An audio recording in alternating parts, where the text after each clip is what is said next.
I'm Brian Drayton of Sauhegan Preparative Meeting in southern New Hampshire, and I'm broadcasting to you live from the Monadnock region. I'm sorry I can't be there in person.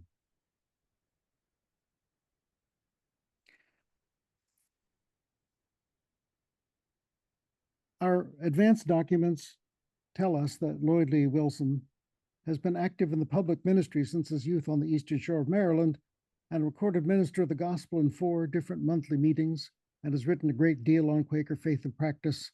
And he lives near Greensboro with Susan Wilson.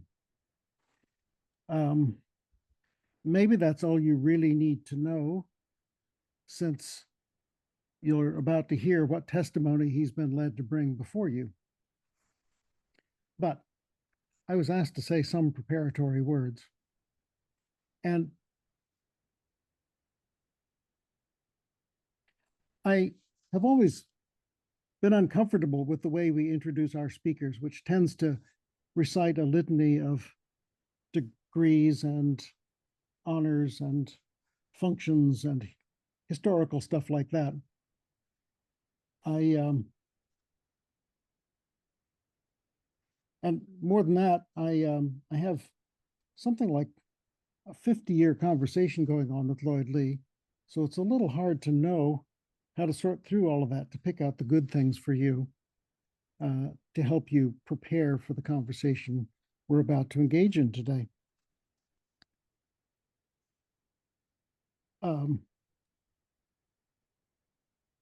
It might be important for you to know about Lloyd Lee's country boyhood in Maryland, or about his college experiences at MIT, where he moved from engineering to management focus, which led to a long career using the gifts of management and organizational intelligence to support various kinds of nonprofit activities. I could talk about his eventful career, although short, as a member of the Air Force ROTC and his journey to conscientious objection during the years of the Vietnam War, when many of us were traveling on some such journey. I could say a little something about Lloyd Lee's experiences on motorcycle trips and a lot of personal stories like that add color and interest to a person you might not otherwise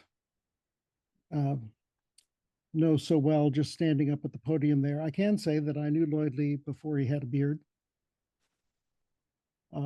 But even that is an interesting story to follow. I don't have to tell all those stories because Lloyd Lee's written them down in a memoir of his life, which was published a couple of years ago, which I encourage friends to read further. And so I'm going to cut to the chase. For me, my experience of Lloyd Lee, his intelligence and humor and seriousness and willingness to become honest and direct and patient. And I've experienced these things in a long-running conversation that might be characterized as centering on 4 big questions. What is it we're supposed to do when we understand the heart of the gospel, which is that the calling, reconciling, creating, sustaining God is active amongst us and knowable in those actions and wills our wholeness? What does it mean to feel led into and faithful in a service on behalf of that power and process as it incarnates in ourselves and in the lives of others. Not only what does it mean in the abstract, but what does it mean for me or you today? Because it's a question that has to get answered every day. What does it mean to be doing all this realizing and wrestling and discovering and experimenting in the context of a community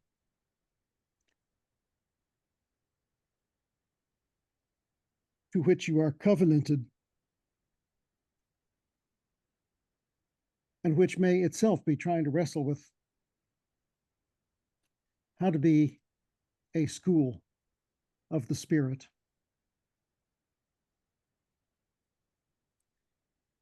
And finally, what does it mean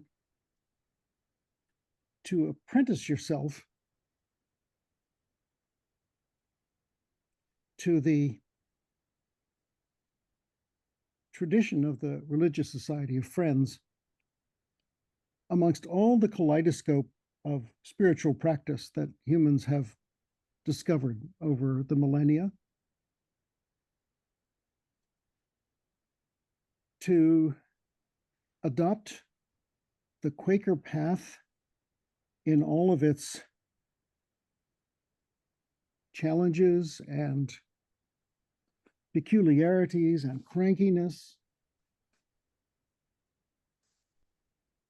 as your path towards realizing the gospel life, because you feel you've been led to it for that experience, and because you see in the lives of others the fruits of freedom, of healing, of courage, of power, and of joy, which are all different words for the life that we call the gospel. So that sums up 50 years worth of conversation. Those questions never get old. It's been a great conversation to have. And I'm delighted now to join everyone waiting to see what Lloyd Lee has been led to bring to us today. Before we get serious,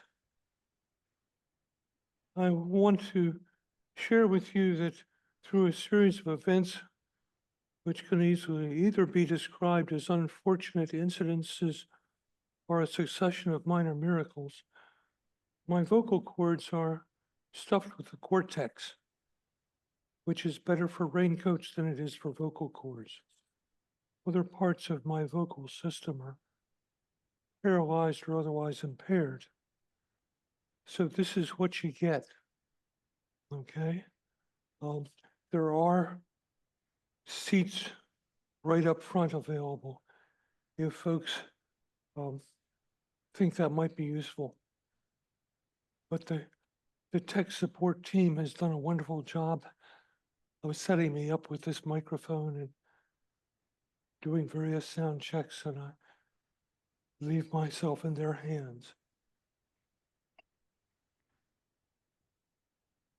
I'm here today under the old discipline of a travel minute from my monthly meeting, endorsed by my yearly meeting. And that means that my monthly meeting has allowed me to travel outside the bounds of the monthly meeting in the ministry. And that my yearly meeting has allowed me to travel outside the bounds of the yearly meeting in the ministry. And had they not both agreed to that, I would not be here. I've given my travel certificate to your clerk. I hope she will endorse it at some point. It is what she said. It is by the endorsements on the travel certificate that my faith community decides whether I should be allowed to do this again. If you have advice or counsel to give to thy clerk about the endorsement, I encourage you to do so. Also in the old style, it has been my habit when traveling in the gospel ministry to offer opportunities, one-on-one short worship, and see whether God has a word for either one of us or both of us. My companion in the ministry, and I always travel with a companion, Mark Woodka, will be arranging those, and there's a variety of times and days when we can set that up.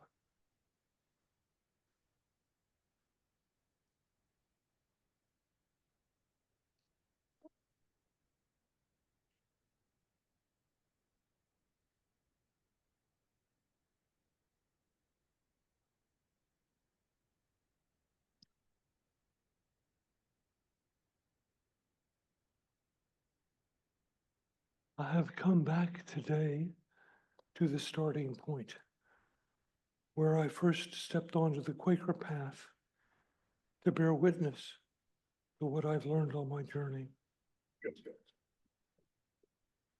As a young adult, I became an apprentice Quaker here in New England Yearly Meeting. I've continued that apprenticeship wherever I've been for more than a half century. I'm still an apprentice, still a beginner. The more I learn, the more I realize there is yet to learn. But what can I say after such a long apprenticeship? I have learned a single great truth. There is one who can speak to my condition, and does immediately and perceptibly, with constant encouragement, infinite patience, and loving desire for my true welfare. In that conversation, I've learned that everything belongs, everything is important, everything matters.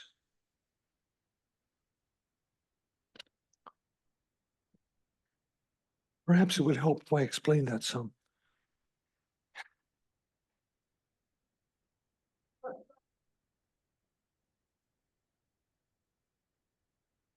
Be able to speak to my condition, it is necessary to know my condition, physically, mentally, emotionally, spiritually. How often I've felt unknown, that no one really knows what it's like to be me, to see things as I see them and feel them, and to face my particular set of challenges and obstacles in the ordinary things of life, as well as at apparent decision points or great crises. But this is the truth to which I've been led. There is one who does know me at that level. But to be able to speak to my condition, there must be understanding as well as knowledge. I have also learned that I am known with understanding the implications, strengths, vulnerabilities of each aspect of my being, of my condition, are known deeply. The one who speaks is not repulsed by my condition, but seeks to share with me in an unguarded relationship to help and guide and comfort and heal me in ways beyond counting. This is unconditional love, amazing grace, infinite mercy, boundless compassion. Knowledge of my condition with understanding makes accompaniment, nurture, and guidance possible.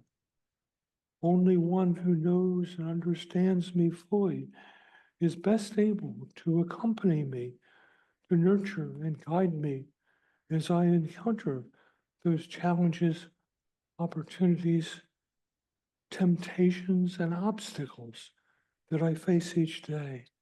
And yet this is the joy that I have experienced, that there is one who knows me in such a way that it is possible to speak helpfully to my condition. And this one does in fact speak, nurtures, heals, supports, guides, and accompanies me constantly. This relationship is immediate. It is without intermediary. I've come to know the one through my own experience, direct, inward, and outward. I was not persuaded by others or convinced by a chain of a priori reasoning. There is a universe. If there's a universe, there must be a cause. If there must be a cause, it must know what it created. If it knows that, it knows me. Reading sacred texts in the early days of my journey, both Christian and those of other faith traditions, left me largely unchanged. My story is more similar to that of the old Quaker farmer who looked into his heart one day and saw that someone had been there. My experience has been immediate in the sense of in the moment as well. An incident in 1979 may help illustrate both meanings. I'd been living and working in Charlottesville, Virginia, and was generally pretty happy.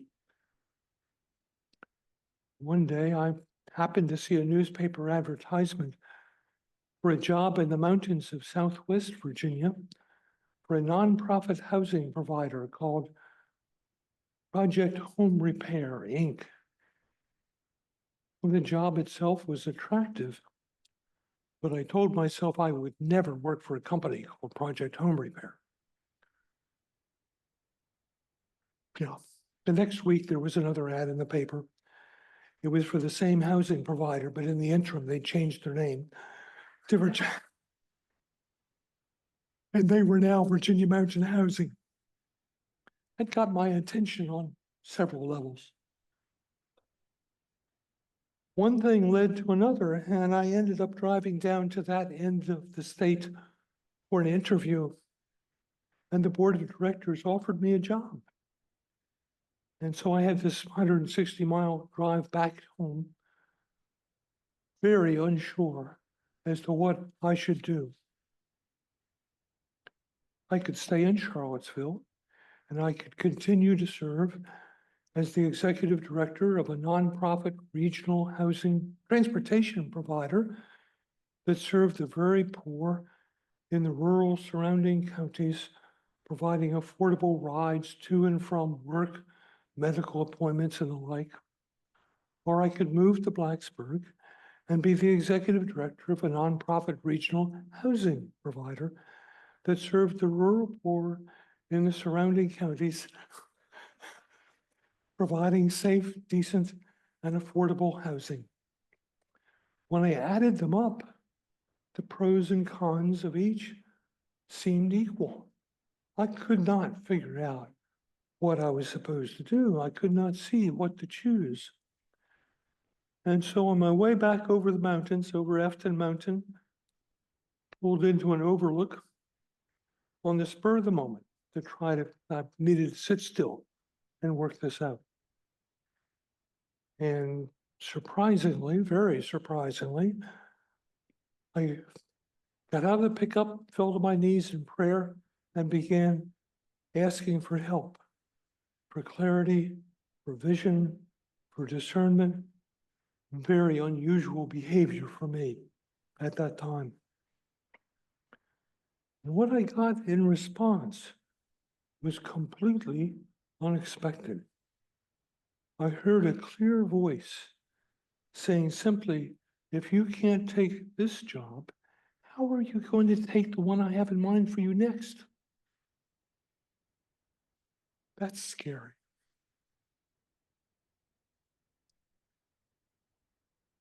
I was not alone. There was one who was accompanying me, who knew and understood everything about me, knew why this decision seemed so difficult, and cared for my condition and my perplexity, even though it seemed like a choice between two good things. I knew all this by direct experience with no intermediary, and I knew it in the moment that I needed to know, not before and not a moment too late. Furthermore, this one had a vision and an invitation for my future welfare, an invitation which apparently I was free to accept or reject. All the implications of that took me years to work out. But in the moment, I took the job with Virginia Mountain Housing, and I moved to Southwest Virginia. And a little over 2 years later, I became General Secretary of Friends General Conference, which involved an even greater move and changes and disruptions in my life. Looking back, I realized that had I stayed in my old job and my old surroundings, I would not have been ready for FGC, and they would not have hired me. There really was a next job. This conversation is perceptible. One meaning for perceptible is to indicate something clear, straightforward, plain, or ponderable. I can understand what is being spoken. The one who speaks is speaking for my welfare in ways that are fully intelligible to me, even when I resist listening or understanding what is being spoken. This accompaniment, nurture, and guidance are not secret or arcane or difficult to understand. This is the presence of one who wants to be understood clearly and wants to hear from me in return. The one who knows me is revealing, self-revealing, truth-revealing, guidance-revealing. When I first bumped into Quakers, I was drowning in a personal crisis concerning the Vietnam War. I was a newly commissioned Air Force officer with an even newer belief that the war was wrong and a deep resentment that Christianity had not taught me that before I got into such a mess. The Quakers threw me a life-saving ring in the form of the peace testimony, but the ring came with a rope attached, and friends began to draw me in slowly toward the encounter that is at the center of our faith tradition. When I first began to worship among friends, all I wanted was that in the silence of Quaker worship, I might be able to detect the impersonal flow of the universe, as one might, by sitting still and observing, watch the ebb and flow of a tidal basin, however slow. It would then be possible, I hope, to avoid moving counter to that flow. The stillness of silent worship was my goal. But what I have encountered against expectations, and to some extent contrary to my initial desires, is a presence perceptible in that silence. It feels like a conversation with a very wise and loving mentor. I am conversing with something very like the creator and sustainer of all that is. I did not expect this, or hope for it, or even believe that it was possible, that it could be a reality. But now I know it to be true. I'm not saying this conversation always takes place with words. Sometimes it has. Just as often, the dialogue is wordless emotion, joy or love associated with movement in one direction, sadness or pain in the other, or simply a pull, whether that's felt as physical or mental or emotional.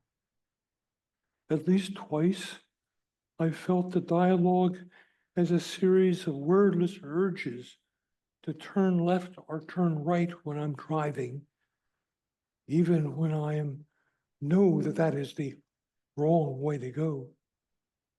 But following these urges led me in each case to an unexpected destination, but just the right place to be at just the right time.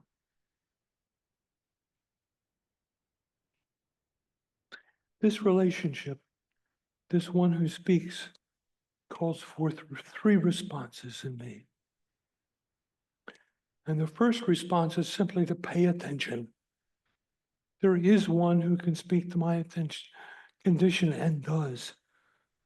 My response is to pay attention, to make it the highest authority in my life, and to do everything possible to keep myself open to that guidance at all times, able to hear it and willing to obey it.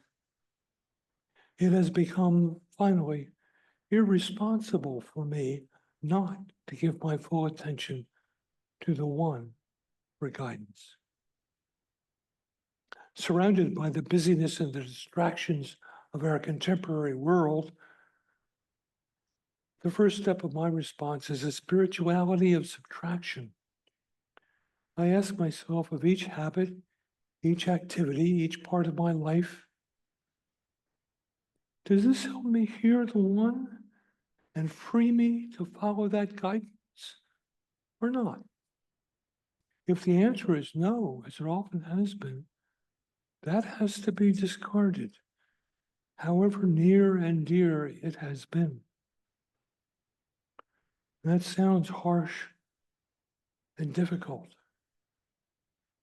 But remember, the Quaker understanding of a lifetime conversion of manners is the one doesn't have to accomplish everything all at once. As a matter of fact, cannot accomplish it in one swell swoop.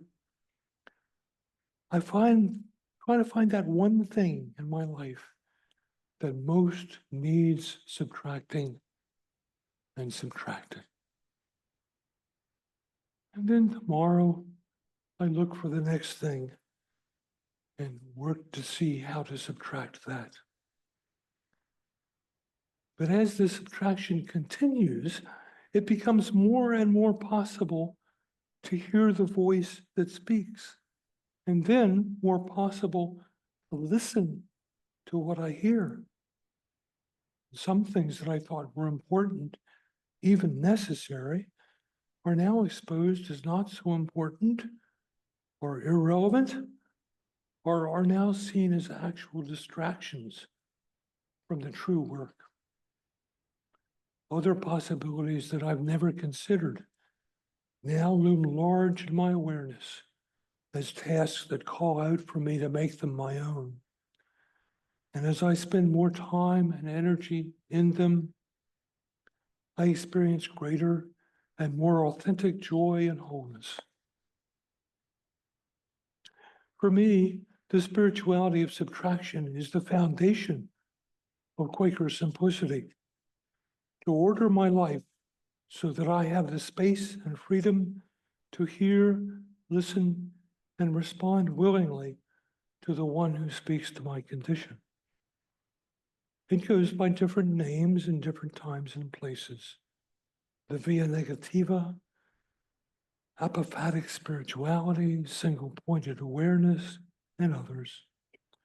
But always the great goal is to make room for the one who speaks. The ongoing conversation involves a great deal of effort and perseverance.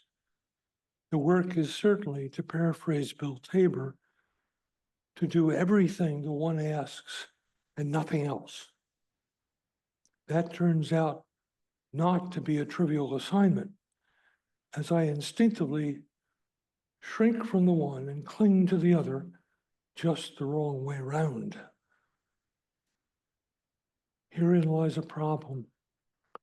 Although I am convinced the guidance and direction of the inward conversation is fully reliable, I also know that I am more eager to accept and follow some directions than others, to the extent of persuading myself sometimes that I did not hear what has been clearly said.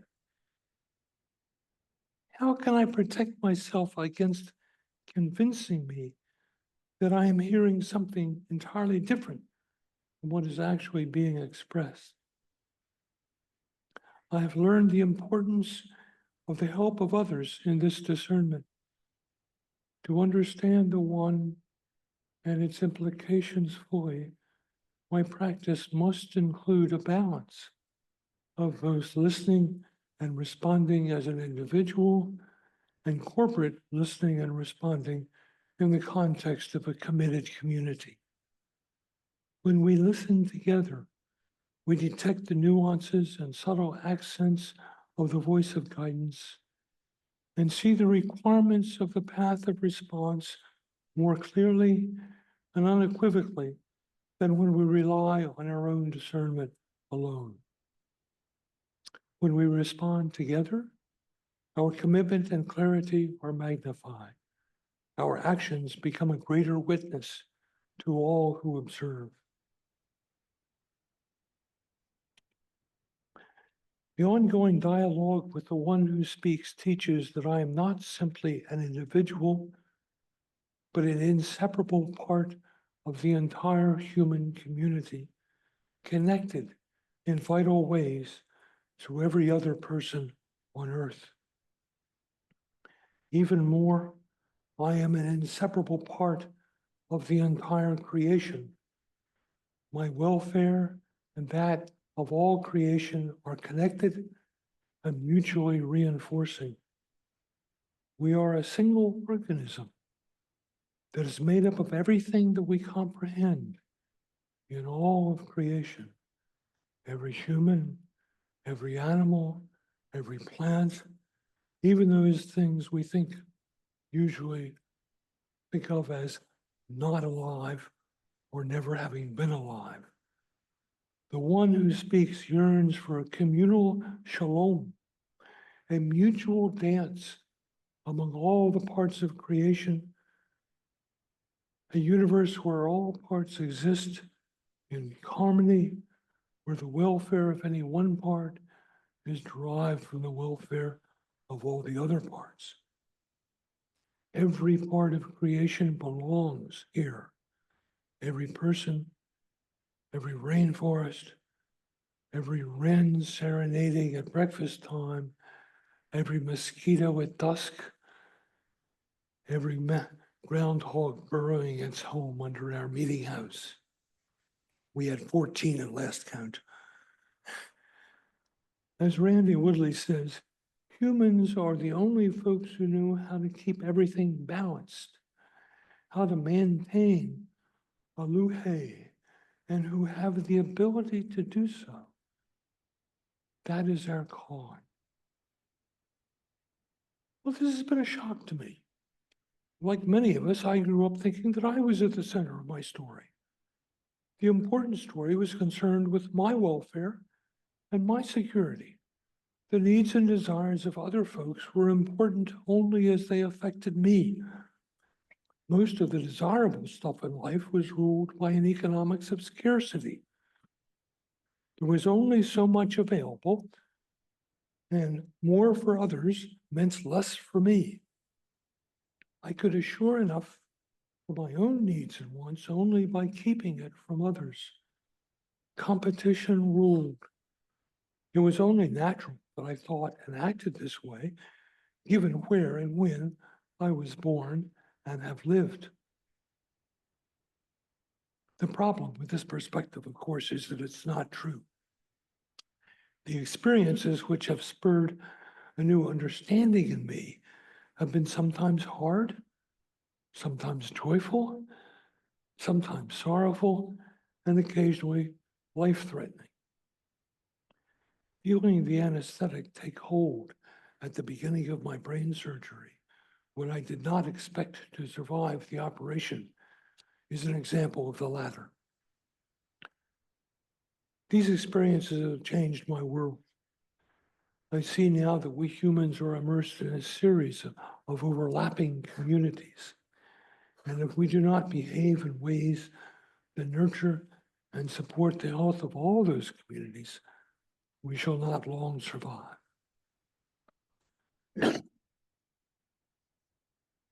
Friends have spoken of their testimony of community, but have largely meant a rather small group of identifiable individuals with whom they share values, lifestyles, and often a rather limited geography. We are, in truth, all part of one great community of humans, and we must behave in ways that support all humans. We are intimately and integrally connected to all parts of creation. Our testimony should be the community of every part of creation with every other part. The one who speaks yearns for that to be true and is continually offering guidance and encouragement to enable us to move, at least in that direction. One implication of this interconnection of all things is that everything we do matters because everything belongs. The change we yearn to see and live into and become will not be brought about solely by new policies at the top, although that will certainly be part of it. It will not be ushered in solely by forcing the worst polluters or racists or economic oppressors or other bad guys and gals to stop their wrongdoing, although that will certainly be part of it.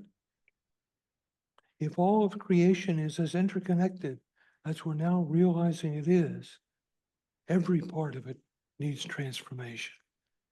This means, in addition to these highly visible, big ticket improvements, that small part of creation each of us occupies in our ordinary daily life also needs transformation. Everything we do, every breath we take. Everything we do matters. How we live in each moment makes a difference no matter where we are or what we're doing. Everything counts. How we do anything is how we do everything. And everything must be transformed if we are to live into the vision of Shalom. Everything we do either helps or hinders the great effort to establish deep Shalom. There are no unimportant acts, no trivial encounters. Things have got to change mightily if this is to be realized. The chasm between what is and what must be is great, is huge. The good news is that I know from my own experience that the great change we need is possible. I've been in a pretty poor condition, and many times in my life in difficult or painful situations. And too often I've put others in difficult and painful situations. I've been in some bad spots, and I've learned we're not stuck in those spots or in those conditions. The One has been a constant companion, offering not shame or rebuke or punishment, but healing, encouragement, and a clear way to move toward wholeness and shalom for me and for the people I've impacted. If I have been willing to listen attentively and surrender to the guidance offered, the result has always been one of healing and reconciliation. And what I'm saying is that personal change is an integral part of my relationship with the One who speaks. I'm constantly being offered opportunities to change some part of my life, some part of myself. And whenever I seize one of these, I end up with the joy of knowing that I'm one step closer to being in right relationship with everyone else and all of creation. Individual change and transformation are possible. They are necessary. And my willingness to change, to be transformed, allows Aluhe to flow through all of creation.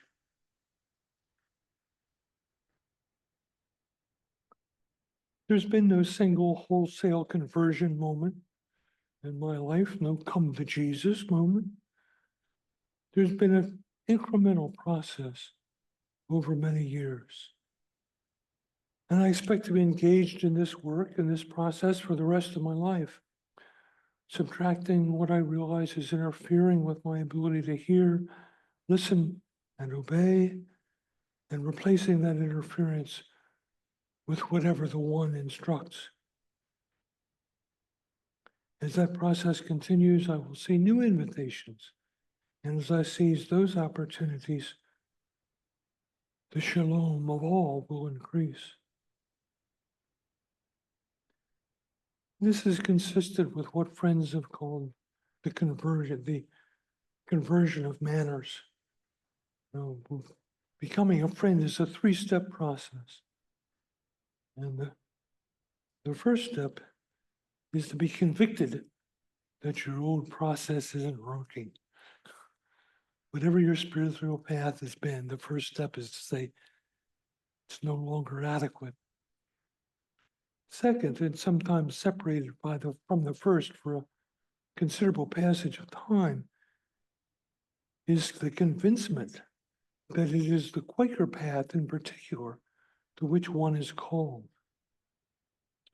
And after that, the third phase can begin, the conversion of manners, the totality of a person's thoughts, emotions, behaviors, and to be in accord with what I'm calling this afternoon, the One who speaks. In my life, the teaching and change has continued over many decades, as many friends of earlier generations have also described their own experience. And at first, I was not very good at listening. I didn't trust what I heard when I did hear it. And on top of that, I was pretty unwilling to make myself vulnerable by changing any part of my life. Now that I'm old and hard of hearing, I remember those days of being like my wife, Susan, describes our life together now, where she waves to get my attention, and then she speaks very slowly, loudly, and distinctly in order to make sure that I understand her message. And even then, she will tell you I can be, well, stubborn. In my spiritual conversations, my hearing has gotten better, not worse over the years. And I've learned the vocabulary and idioms being used. And decades of positive experience have deepened my trust. So I'm more likely to hear clearly and respond willingly than when I first began.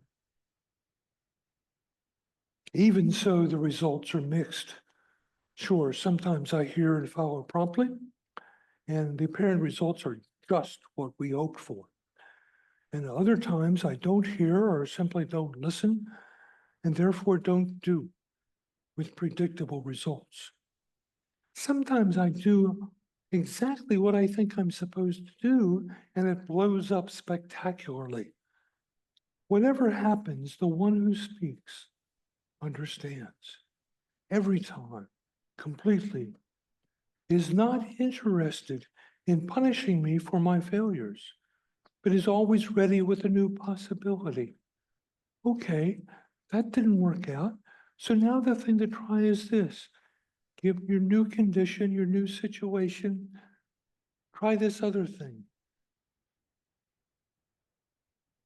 I'm a great baseball fan. And a hitter who only fails 7 times out of 10 over the course of his or her career will likely end up in the Hall of Fame. But the one who speaks isn't counting my successes at all. The important thing is that I keep trying. I keep coming up to bat, holding on to successes when they haven't happened, and shrugging off disappointment of failures to try again. And each time I learn a little bit more about what is needed and how to accomplish that. We won't get this all right the first time, or the second, or the 200th, but we can and will change for the better. We will make progress over time. It is the conversion of manners. Listen to the one who speaks. Try to do the next thing. Keep trying. Our aim is not unbroken success, but consistent faithfulness. In fact, we learn far more from those times we try something and it doesn't work out the way we expected than when we took a step and it turned out exactly the way we thought it would. When we're having to be most careful about discerning who we hear in the silence or what they're trying to tell us is exactly when we can learn the most, whether we get it right or wrong. Some good thing will result from any effort we make to follow the guidance of the one, even if it's simply that we learn how to do better the next time.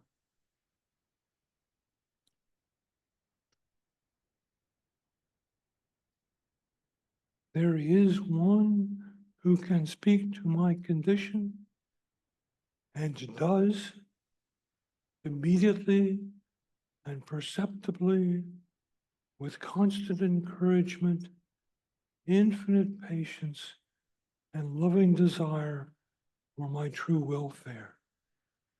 In that conversation, I've learned that everything belongs, everything is important, everything matters. That is my testimony to the truth, springing from a lifetime spent being an apprentice Quaker, doing my best to pay attention. Thank you all for listening.